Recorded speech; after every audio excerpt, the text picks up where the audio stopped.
चल रहा था कि सबको मालूम है, ये तो सभी मानते हैं कि भाई बुरे का फल बुरा ही होता है, लेकिन डर निकल गया हमारा। डर कब निकलता? जब हमें ज्ञान नहीं रहता। अब हम अपनी मर्जी से, अपने व्यवस्था से भगवान के विधान को त्याग कर स्वयं अपने कर्म के लेख को चेंज करना चाहें, कभी नहीं हो सकता।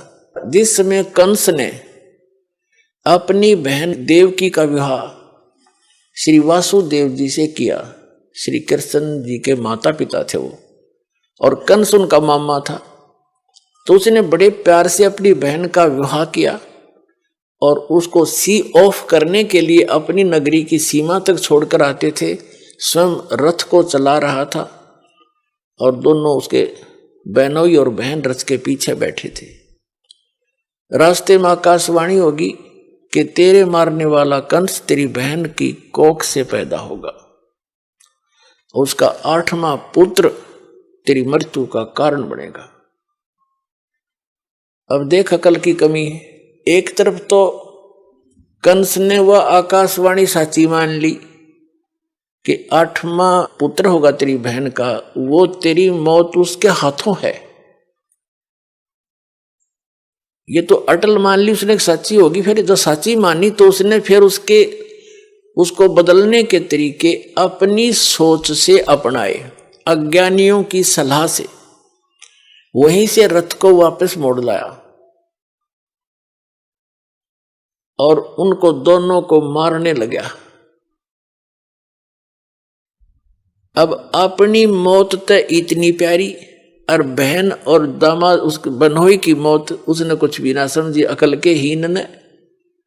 तब उन दोनों ने प्रार्थना की कि भाई, उसकी बहन कहने लगी भाई मुझे मारे ना, क्यों बहन भाई का लगाव न्यारा ही होता है। भले ही वो इस बात को सोच रहा था, फिर भी बहन की इस पुकार को पर उसने जोर देना पड़ा। कुछ रजा मालिक की थी कि तू ऐसा कर, हमें मारा मत, हमने यहां नजर बंद कर ले दोनों को, जितनी भी संतान होगी हम तुझे दे देंगे, तो जो चाह वो कर लिए भाई। तो उसने सोच ली ठीक है, मेरी 7वीं संतान 8वीं तक तो मार दूंगा, 8वीं के बाद होगा इनके भाग की, उसने यहां तक सोच ली। तो उनको रख लिया, चल बहन को मारने का भी पाप बच गया। फिर लगा नवजात शिशुओं को मारने, दुष्ट ने 9 मार लिए, 8-7 मार लिए, और 8वें को मारने लगा। वो आकाश में उड़कर चली गई, जबकि लड़का कहा था वह लड़की थी। बुद्धि फिर भी ना काम करी। तो कहने का भाव यह है कि उसने अपने सतर से अपनी किस्मत को चेंज करने के लिए, आयु बढ़ाने के लिए सारे यत्न कर लिए, और वो की वो हुई जो आकाशवाणी ने कहा था। तो क्या अकल थी उसमें? एक तरफ तो आकाशवाणी को फाइनल मान रहा है कि ऐसा होगा ही होगा, जब होगा तो ठीक है हाथ खड़े कर देना।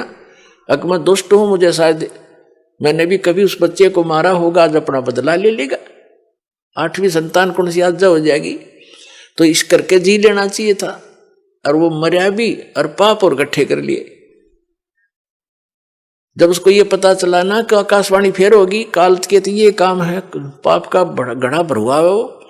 जब श्री कृष्ण जी का जन्म हुआ जेल में, और उसे लेकर उसका पिता दूसरे स्थान पर अपने मित्र के यहाँ छोड़ आया, वहां से नवजात उत्पन्न लड़की को वापस लाकर वहां रख दिया।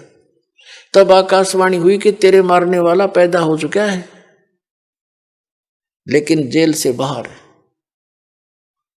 अब उसने सोचा भी आसपास के नगर के जितने भी उसके राज्य में नवजात शिशु थे, 1 दिन का, 2 दिन का, 10 दिन का, महीने के, 6 महीने के, साल के, 2 वर्ष के, 5 वर्ष तक के बालकों को सबको मरवा दिया दुष्ट ने, एक अपनी जान बचाने के लिए। ये है अकल के कमजोर, अकलहीन, ये है अकल लूने। पाप का घड़ा भर लिया और मर के मान्या, मृत्यु हुई जो की तो जो बोला गया था। तो जब तक हम इसका समाधान, जैसे कोई धनी बनने के लिए, जब तक इसका अपने किस्मत को बदलने का समाधान हम अपने तरीके से अपनाएंगे, वो हानि ही हानि होगी, लाभ नहीं हो सकता। और उसके चेंज करने की विधि बता रखी है कि मासा घटे न तिल बधाए, विध ना लिखे जो लेख, और साचा सतगुरु मेट के ऊपर मार दे मेघ। परम संत की शरण में, कबीर परमात्मा के बच्चे की शरण में आने के बाद फिर ये प्रारब्ध कर्म वो बदल सकता है, सारे इतिहास चेंज कर सकता है। वो समर्थ है। समर्थ किसे कहते हैं? फिर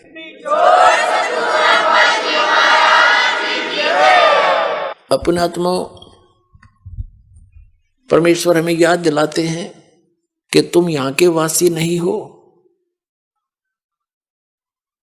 और वो परमात्मा स्वयं ही चलकर आते हैं, हमें यथार्थ ज्ञान बताते हैं। जैसे आप जी सत्संग में आते हैं, महीने 2 महीने 10-15 दिन, महीने 4 महीने में तकरीबन सभी आ लेते हैं।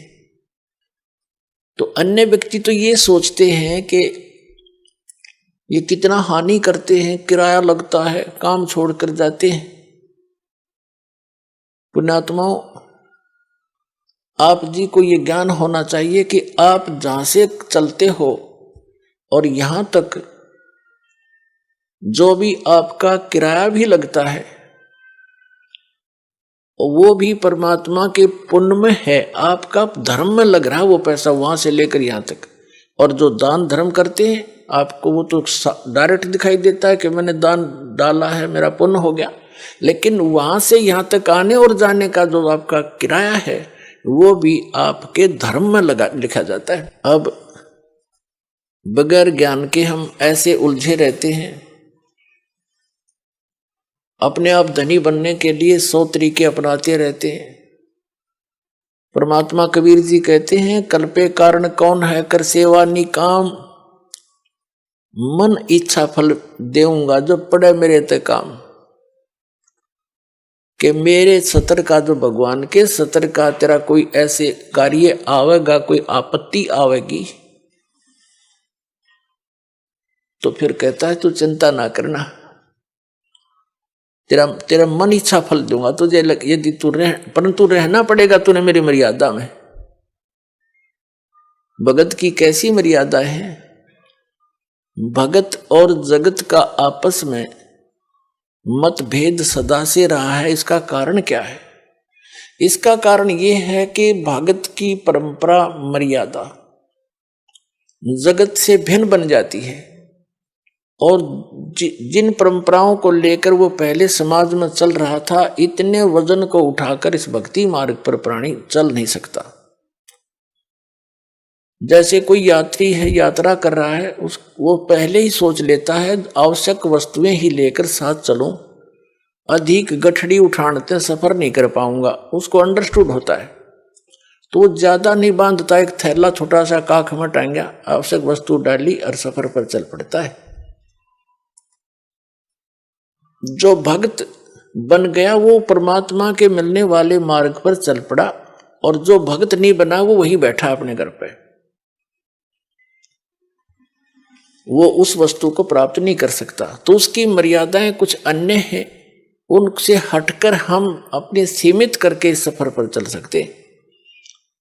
तो इसी प्रकार जगत और भगत की आपस में मतभेद बना रहता है कि ये तो ऐसे भी नहीं करते, ये त्योहार भी ना मनाते, ये तो दहेज भी ना देते, ये लेते भी को नहीं। तो इस तरह के हम नहीं कर सकते, क्योंकि हमें ज्ञान हो गया कि आज हम किसी से लेते हैं, कल देना पड़ेगा। तो क्यों सिर में दर्द कराया फिर देने के लिए? जैसे आज कोई रिश्वत ले रहा है किसी से, 5,000 10,000 20,000 ले ली, और वो उसने देनी पड़ेगी फिर उसको आगे चल के अगले जन्मों में। अब परमात्मा आदरणीय गरीबदास साहिब जी कहते हैं, तुमने उस दरगाह का मैल नहीं देखा और धर्मराज के तिल तिल का लेखा। बता, कहते तुम इसलिए गलती करते हो, तुमने वो स्थान ना देखा जहां पर फैसले होते हैं इस भगवान के सतर के। तुमने उस दरगाह का वो मैल नहीं देखा, धर्मराज के तिल तिल का लेखा। ये बालकों का खेल है। एक तिल यानी एक जरा सी भी कोई आपकी वस्तु है, आपस में वो लेन देन किसी भी जन्म में हो, चाहे 1000 जन्म के बाद हो, आपकी वो पूरी करनी पड़ेगी। आज कोई रिश्वत ले रहा है, अगले जन्म में वो दामाद बनकर लेगा उसका और पैसा ले जाएगा, और फिर मृत्यु हो जाए मन माने, वो पैसा भी गया, लड़की दूसरी जगह ब्याहनी पड़ेगी। तो टूट गया कहर उसके ऊपर। हमारे सामने जितनी भी ये आपदाएं आती हैं ये पिछले संस्कारों से हैं। इसको समझने के लिए एक उदाहरण है। हम इतने गिर चुके हैं, इतना सतर गिर गया हमारा, हमने सिर्फ ये संसारिक भौतिक सुख दिखाई देते हैं, नथिंग एल्स। और इनके पाने के लिए, यहाँ की सुख की फोकट महिमा बनाने के लिए हम कुछ भी आगा पीछा नहीं देखते। एक व्यक्ति का विवाह हुआ, एक पुत्र उत्पन्न हुआ, उसकी पत्नी की मृत्यु होगी, उसने दूसरी शादी की, 10-12 वर्ष के बाद दूसरा पुत्र हो गया, वो स्वयं भी मर गया, उसकी पत्नी भी मृत्यु को प्राप्त होगी। अब बड़े लड़के का विवाह हो चुका था, छोटा भी बालक था, 10-12 वर्ष का, 13 वर्ष का। तो क्या हुआ, वो छोटे वाला बीमार पड़ गया। बीमार हो गया तो उन्होंने कुछ थोड़ा बहुत ट्रीटमेंट करवाया। फिर किसी ने बताया कि इसको वहां ले जाओ, हफ्ता 10 दिन वहां रखना पड़ेगा, कितने पैसे लगेंगे, 500 रुपये का खर्चा होगा। उस समय 500 रुपये आज के 5 लाख से भी ज्यादा समझ लो। तो उन्होंने विचार किया कि 500 रुपये वहां लगा देंगे और फिर इसने ये मृत्यु को तो निकट है, ये मर जा तो बढ़िया, सारी संपत्ति इसकी हमारे नाम आवेगी, काम आवेगी। यानी 10-15 एकड़ जमीन थी उसकी, उसके हिस्से की। उस लालच में उन्होंने केस स्कीम बनाई। एक डॉक्टर से बात करी, वैद्य से, कि वैद्य जी तो ऐसे ऐसे कर दे, ये बीमार तो है ही, किसी को पता भी नहीं चलेगा। वो भी लालच में डूब गया। 500 रुपये, उसने 100 रुपये लिया, जैसे भी लिया, और उसको विष दे दिया बच्चे को, वो मर गया। मर गया तो कुछ दिन के बाद वो तो खुशी का ठिकाना नहीं, किसी को पता चला नहीं, रास्ते का रोड़ा भी निकल गया उनके सोच से। फिर बताते हैं कि उनका बच्चा लड़का हो गया 1 वर्ष के बाद। अब खुशी का ठिकाना नहीं, पाला पोसा, उसका विवाह कर दिया। 16 जल्दी विवाह कर देते थे तो 12-13 वर्ष के का, 15-16 वर्ष का जब वो लड़का हो गया, बीमार हो गया, संतान कोई थी नहीं, इतना बीमार हो गया कि अपने पुत्र को उन्होंने जहां भी जिसने बताया, झाड़ फूक करने वाला या कोई वैद्य डॉक्टर, सब जगह ले गए। वो जमीन भी बेच दी, आधे से भी अधिक, और उसको कोई आराम होने का नाम नहीं। एक दिन वो उसका पिता बैठा, लड़का लेटा हुआ चारपाई पर, कति अस्थि पिंजर शेष था। तब उस लड़के ने कहा कि भाई साहब, अपने पिता की तरफ मुंह करके कहा, भाई साहब। अब उसने सोचा तो कति इसकी बुद्धि भी खत्म हो ली, मुझे भाई कहने लग गया। कहा कि भाई साहब, मेरी लकड़ियों की व्यवस्था कर ले और एक कफन तैयार कर ले। वो कहता है, बेटा मैं तेरा बाप हूं, मैं तेरा पिता हूं, भाई नहीं हूं। बोला, नहीं तो मेरा भाई है।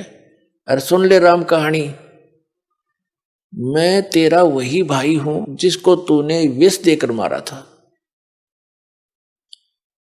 और किस लालच में कि यह संपत्ति तेरे नाम हो जाएगी। यह संपत्ति भी मेरी आली सारी तूने बेच बेच के मेरे ट्रीटमेंट पर लगा दी है।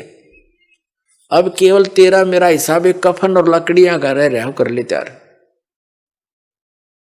तब उसकी वह बुद्धि के सक्रिय खुल गए, अगर सचमुच मैंने तो नाश करया, भाई मारा और संपत्ति भी गई। रोन लग गया, आंखों में पानी भर के। तो वो लड़का कहने लगा, ये भी रोन दौड़ तो कुछ ना पाखंडी, तो अपनी तैयारी पकड़े। अब उसने उस समय विवेक आया कि भाई ठीक है, जैसा इस नीच ने करया, मेरे तो आगे आगी, इवोर तो संतान मेरा हो को नहीं, इकलौता पुत्र था तो मरेगा, मेरा तो वंश नष्ट हो गया। जिसा मुझे मैंने किया ठीक मिला मुझे तो। पर एक बात और बता दे, जो या तेरी पत्नी है, तेरी मृत्यु के बाद अब इसको जीवित जलाया जाएगा, क्योंकि सती प्रथा थी उसमें। पति मर जाता था तो पत्नी से पहले तो पत्नी को जिंदा जलाया जाता था चिता में। जैसे मुर्दे को फूकते, उसको सती कहते। अब इसका क्या दोष, इसने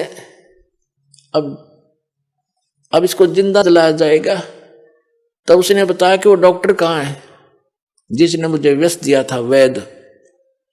उन्होंने बताया कि आपके 2-3 वर्ष के बाद उसकी मृत्यु हो गई थी।